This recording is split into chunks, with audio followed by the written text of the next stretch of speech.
We're now joined by Helen Archontou, who is CEO of the YWCA of Northern New Jersey. Helen, good to see you again. Good to see you too. Thanks for having me. Helen, let me ask you this. The website's up for the YWCA Northern New Jersey. Tell everyone what it is and why you're particularly concerned about trauma, women and trauma. Well, our organization's mission is to eliminate racism and empower women, and trauma is at the core of so many issues that are impacting the women that we serve in terms of being able to live economically stable lives. It keeps them from being able to sometimes work. It keeps them sometimes from being able to gain housing, and impacts their ability to relate to their children and others, and employment issues. So many of our programs are focused on being able to support women, the various types of trauma that they may have been exposed to. Talk about veterans and trauma. This is part of a series we're doing called, it's simply The Graphic Will Come Up, honoring our veterans. Be specific, if you could, about the trauma-related services that your organization provides to veterans. Sure. Well, we know that 1 in 3 women who have been in the military have experienced military sexual trauma in particular. And so, that is a big focus. 1 in 3? 1 in 3. Sexual trauma.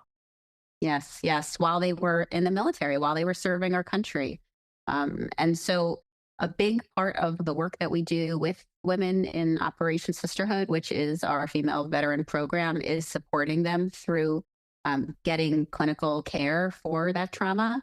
But there's also trauma, though, from just, being away from your family and your life for so many years, servicing our country, and then transitioning back to civilian life. There's a trauma related to that as well. That's a different type of trauma, but that also is something that is very prevalent, and our female veterans need support with that as well.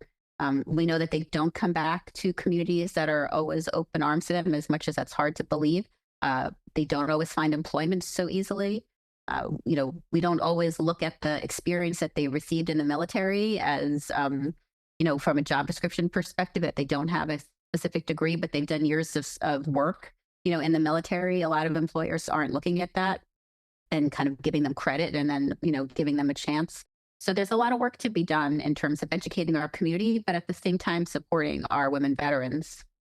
Along those lines, how significant are the mental health issues many of these female veterans face?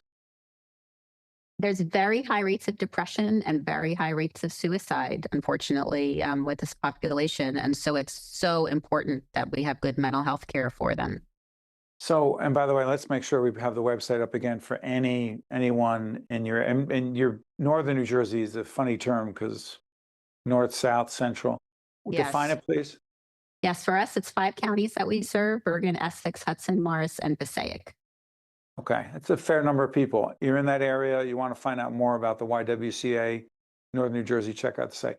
Talk to us about the Center for Racial Healing. What is it and why is it significant? So the Center for Racial Healing is the first of its kind in the state of New Jersey, and it's really anchored at being able to support individuals that have experienced racial trauma. It is a systemic issue, but we know that racial trauma impacts health, it impacts economic mobility, it impacts community stability. But yet, as a society, we really haven't set up our clinical staff. I'm a social worker by training. We don't teach folks enough in school to even be able to support individuals that are impacted by racial trauma. Most people don't even know that exists. Go back for a second. You're using the term racial trauma, and I'm not convinced everyone has a sense of exactly what you mean. So what do you mean? By the very fact that someone falls into certain, lives in certain racial groups, that they experience trauma. Say we're talking about an African-American woman. Person, a Latino woman, someone from the API community. The fact that we as a society either have a generalization about who they are and treat them in that way, or as a society, we just are set up in a way that they don't have access to from a privilege perspective of same access for jobs, same access, equal pay, equal pay at jobs. And that all creates, trauma. It impacts their lives, it impacts their livelihoods, it impacts their families, and it's something that folks carry with them. And there are ways to provide clinical support to help, help with that. So let me try this, because there are some watching right now, and some just who think this trauma. Oh, trauma! You're talking about challenges people face in life, and disappointment in life, and rejection in life, and things that are hard in life. It's not exactly what you're talking about, is it? I'm not. I mean, look, one of the stories that helped inspire the center that we started at the YWCA was a national headline that happened in Essex County of a little girl that was outside killing lanternflies in her community. She, one of her neighbors decided to call a neighbor who she grew up in that community from the time she was an infant, decided to call and say, "There's a Black woman that's making me fearful outside of my house," I think was the actual language That's on the exactly police what call. was said. Yeah, Exactly. and this little girl was surrounded by 8 cop cars. And the mother was standing, at the field across the street talking to another neighbor and saw her child surrounded by 8 cop cars. Now, look, at the end of the day, the cop in that specific situation, we were lucky. The cops understood what had happened and they dissipated quickly. So I want to be clear, this isn't an issue with the cops. The cops responded to a call. The cops did what they were supposed to Okay, do. They I'm sorry, go realized, ahead. yeah, they realized it What was does not it the do to that little situation. girl? But what does it do to what does it do to that mother too? What does it do to that mother? And that little girl was 8 years old. She was 8 years old, and so she, even now, I mean, this is a few years ago. That little girl is now 13 years old. As she gets older, she will continue to understand indifferently at different ages in her life, what has happened to her. And that mother was very traumatized by seeing her child surrounded by cop cars.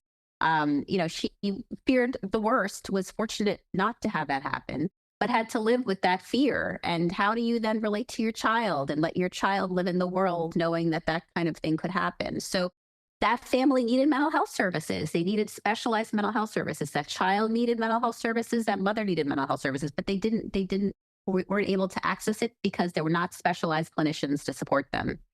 And that's what the center is. To be clear, Yes. our daughter happens to be 15. So I'm thinking about, she's 8 years old. Yeah. She's doing exactly what you just said that this little girl was doing.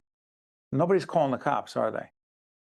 No, and the funny thing for me is when I met this family, my daughter is the same age as this little girl. So this mother to mother, as we were having this conversation, we both said that nobody would have surrounded my daughter. Nobody would have called the police on my daughter if she were out there killing lanternflies. They would have praised her. They would have said, "What a great job you're doing. Look at you helping the environment." But that's not what happened to little Bobby. Let me just say this, and I won't get on my soapbox. For people who say people are making too much of this, just think about the story. It's not a story. It's a real life experience with an 8-year-old little girl who's now 13. And ask yourself, would that happen if that were my daughter? And what does the color of that little girl's skin have to do with the response, the reaction, and the trauma that happened? It's not political. It's not ideological. It's what happened. Helen, I cannot thank you enough for joining us. We wish you and your team all the best, doing important work, making a difference every day. Thank you, Helen. Thank you for having me. I'm Steve Adubato. I want to thank you so much for watching us. We'll see you next time. Think Tank with Steve Adubato is a production of the Caucus Educational Corporation.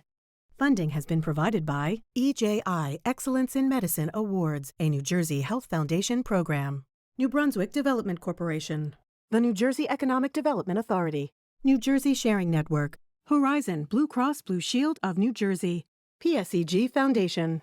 New Jersey Manufacturing Extension Program. The Burke Foundation. And by NJ Transit. Promotional support provided by NJBIA. And by New Jersey Globe. Visitors traveling to New Jersey for the FIFA World Cup can use New Jersey Transit services statewide. Train, bus, light rail, and paratransit services connect riders to Newark Liberty International Airport, MetLife Stadium, New York City, and communities throughout New Jersey. New Jersey Transit's Safe Passage initiative raises awareness about the signs of human trafficking and encourages reporting suspicious activity. Travel information, schedules, and safe passage resources are available at njtransit.com.